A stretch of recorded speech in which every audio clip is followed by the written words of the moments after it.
Bien, nous voilà repartis pour notre temple.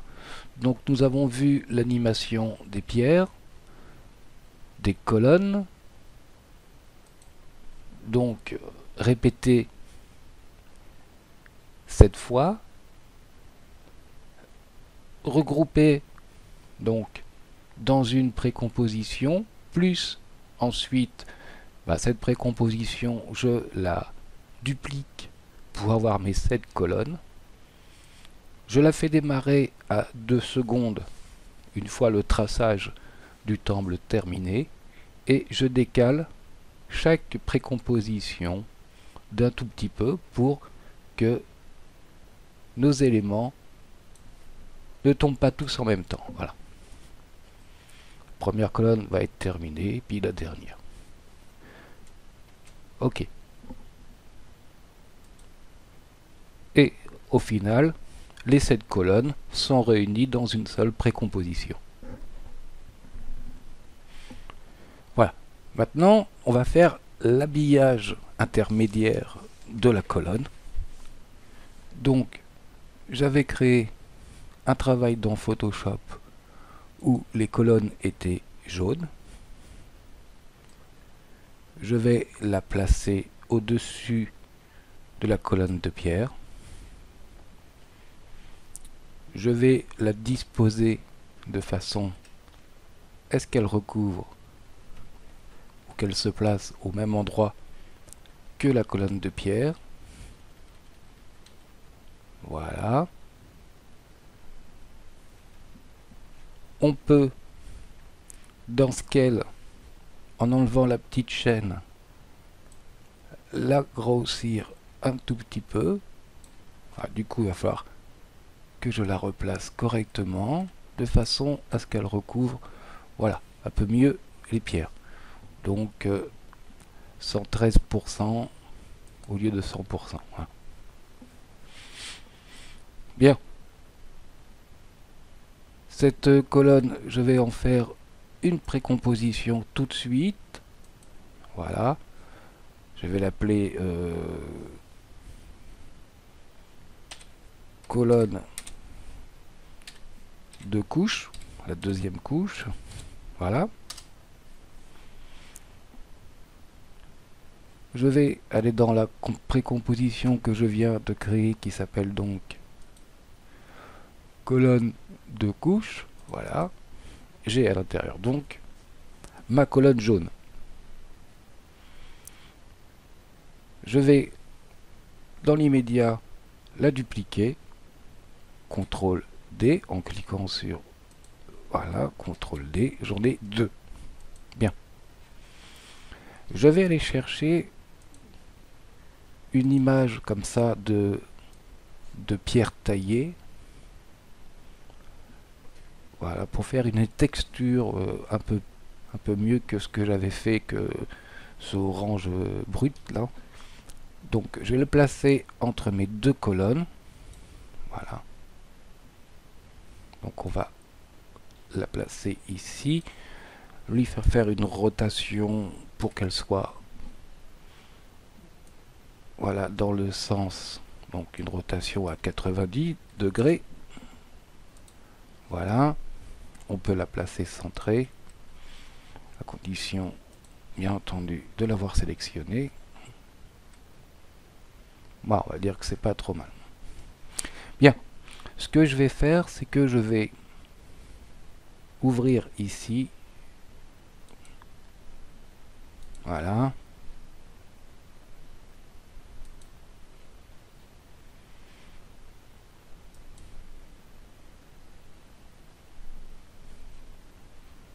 Donc ici, j'ai le cache.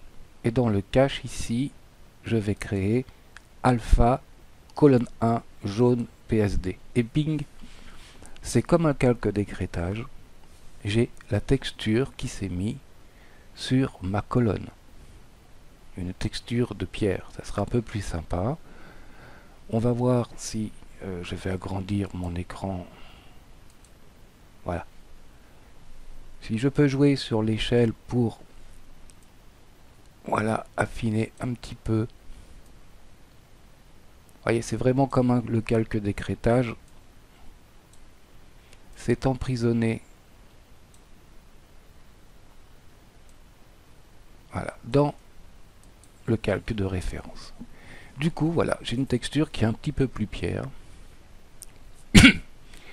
Je peux aller dans Effet, bien sûr en sélectionnant Effet, correction colorimétrique, et voilà, balance des couleurs, et voir si je peux la teinter un peu plus.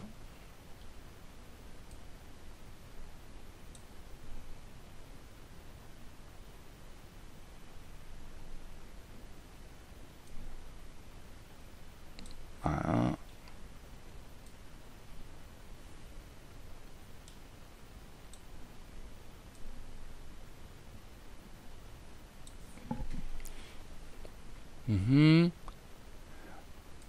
Augmenter les tons rouges.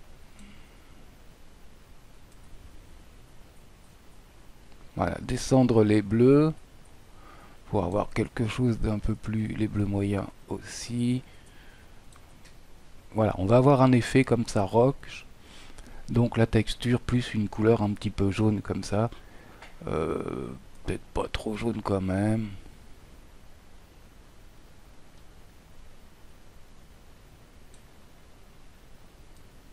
Donc remonter un petit peu, voilà, les bleus comme ceci. C'est un petit peu tordu mon histoire là, mais bon, voilà. Ok, histoire d'avoir quelque chose de plus sympa. Je retourne dans composition et j'ai ici, donc on va enlever l'œil sur le tracé, voilà. Placer un peu mieux notre colonne.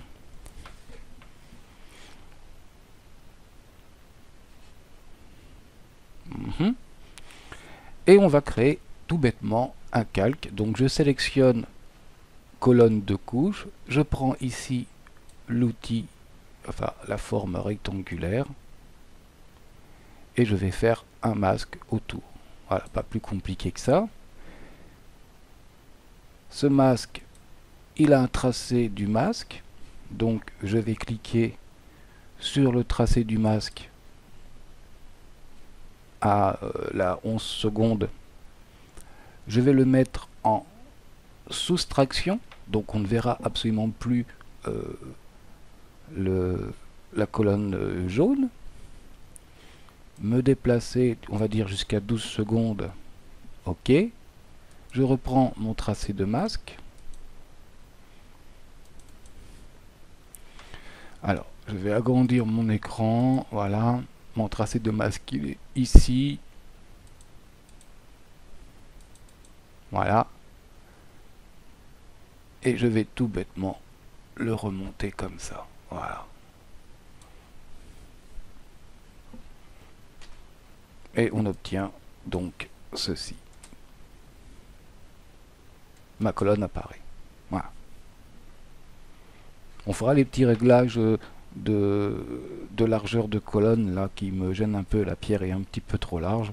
Mais bon, ça serait petit réglage. Et bien comme tout à l'heure, on a donc colonne qu'on va dupliquer. Donc CTRL D. Voilà. On en fait donc une deuxième qu'on va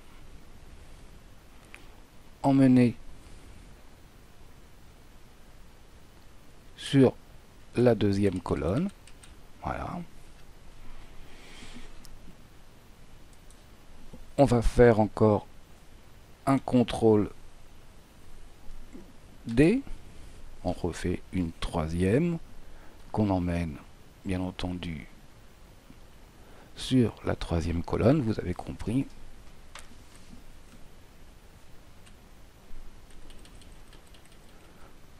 Voilà. Bien.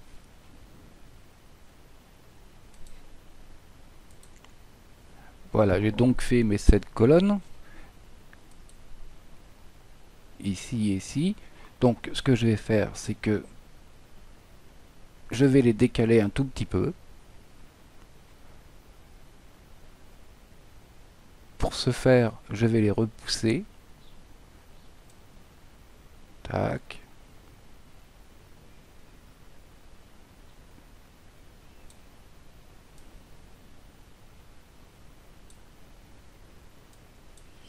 Alors, celle-ci, par contre, est avant. Voilà, donc on va la repousser plus loin. Je fais ça un petit peu au pif et puis on refera les réglages.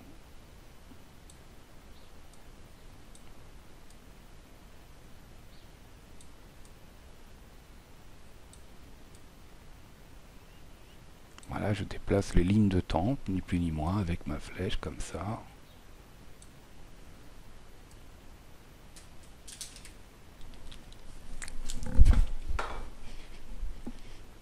Je regarde ce que ça donne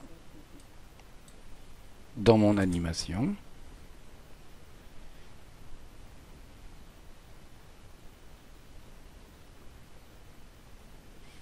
Voilà. C'est peut-être un peu lointain. Donc, je vais sélectionner toutes mes colonnes et je vais les rapprocher tout en même temps.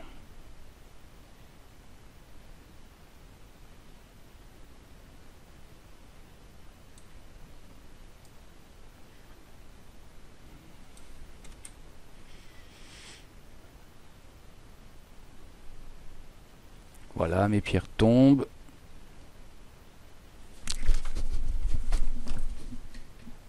Et mes colonnes s'habillent de jaune. Ok. Voilà. Ce qu'on peut faire aussi, c'est faire disparaître les pierres une fois les colonnes habillées. Tout simplement en faisant ça. Une fois que les colonnes sont habillées, les pierres disparaissent. Voilà. Alors on pourra aussi faire opacité un petit peu avant et faire disparaître de manière plus souple les colonnes de pierre. Voilà. Ici mes 7 colonnes jaunes, et ben j'en fais une précomposition que je vais appeler jaune. Allez, tac. Voilà.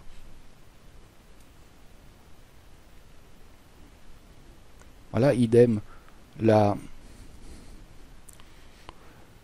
traçage, eh ben, on peut le faire disparaître, par exemple, là, à 6 secondes.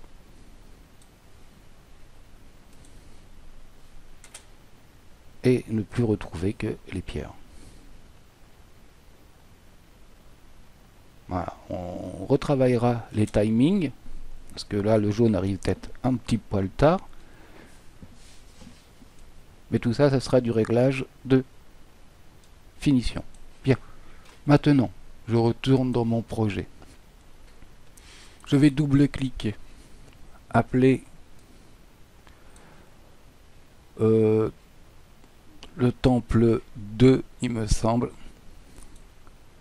Je vais l'importer.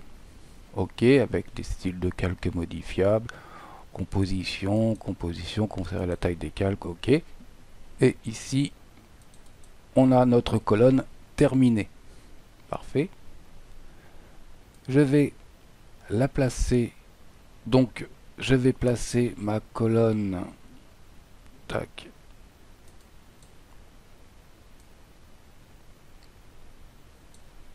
Ici. Donc, à la place de jaune. OK.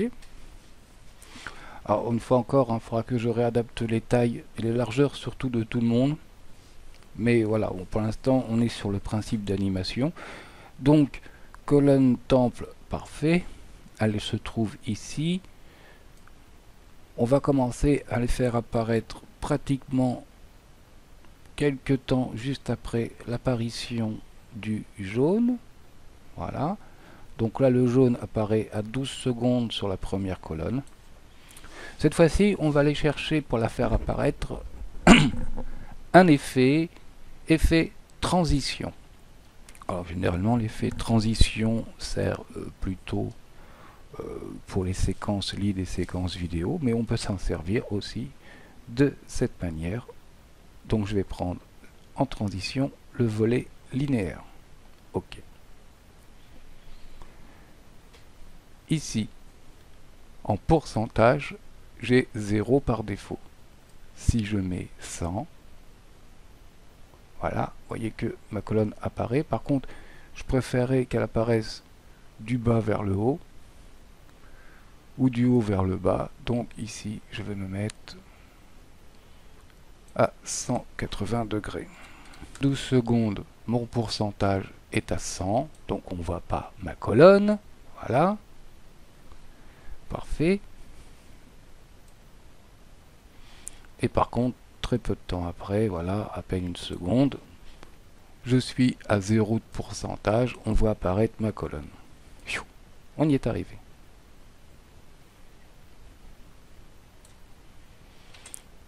Voilà.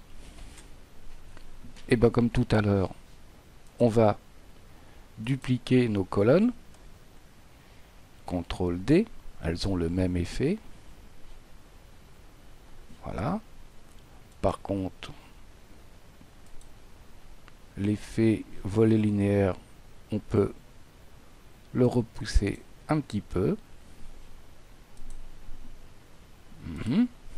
Voilà, que je sélectionne mes points.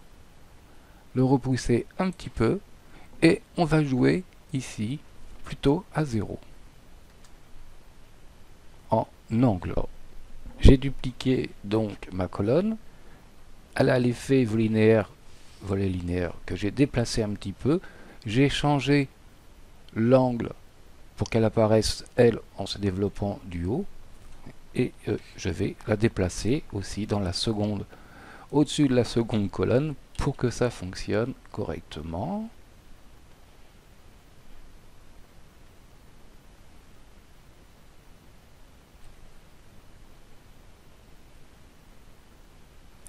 Voilà, je vais la centrer un petit peu. Et nous aurons comme ça nos colonnes qui vont tac, tac, tac. Voilà, avec un mouvement inverse d'une colonne à l'autre. Ok, bien.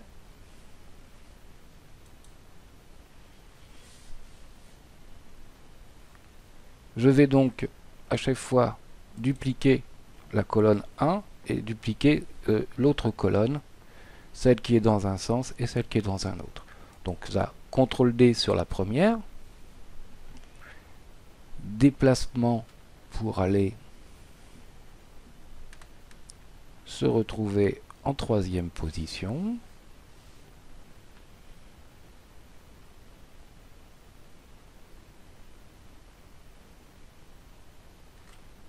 Voilà. Et ainsi de suite. Donc, ensuite, je duplique la colonne qui est en mode descendant et je la place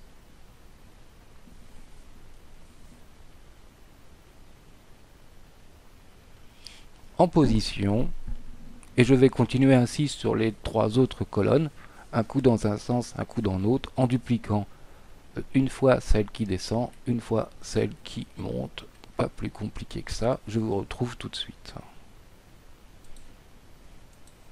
Bien, voilà, toutes les colonnes sont faites. Il me reste plus qu'à régler, voilà, hop, les pierres. Bon, le jaune, j'ai dit qu'il fallait qu'on le corrige. Voilà, et à régler l'arrivée des colonnes après que le jaune se soit mis. Donc, on va prendre toutes les colonnes là. Ok. Et on va donc les sélectionner tous. Ok. Les ouvrir pour avoir les effets et le volet linéaire. Voilà. Bien. Celle-ci. Donc, voilà, on va régler les points pour qu'ils arrivent après le jaune quand même. Voilà. Ensuite, celle-ci. Ok.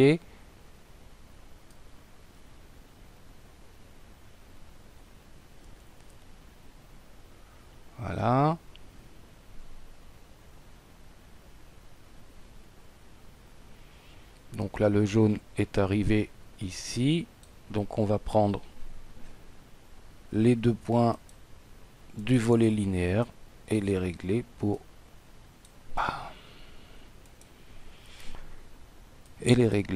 de façon à ce que ça démarre ici.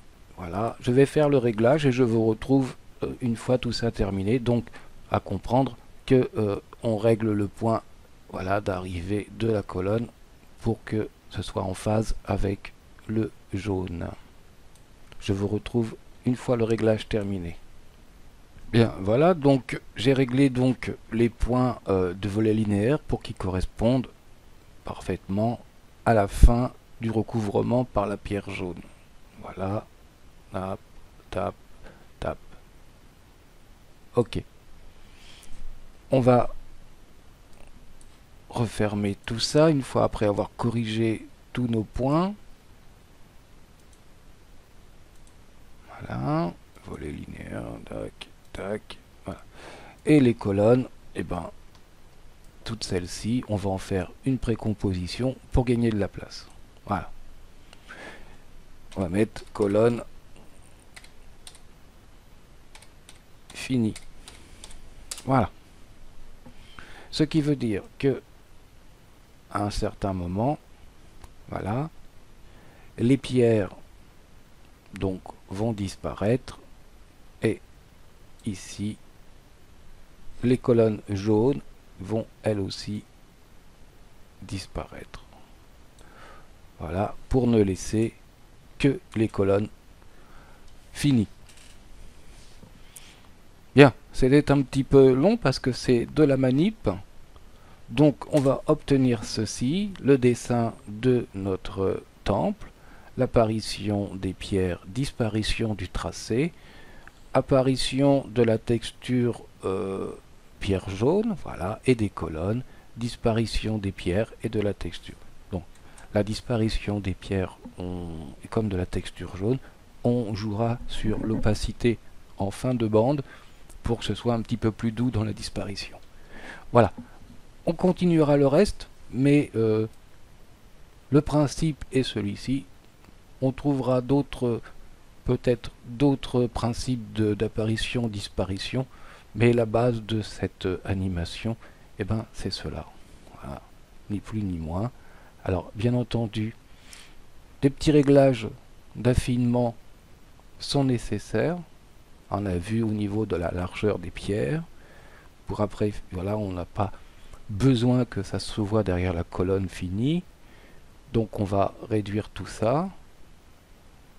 Le timing, on verra si on le conserve ou si on modifie quelques petits paramètres,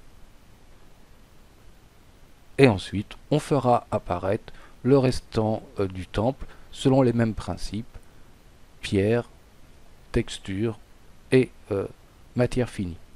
Voilà, je vous dis au prochain tuto que j'espère faire rapidement. Salut à tous.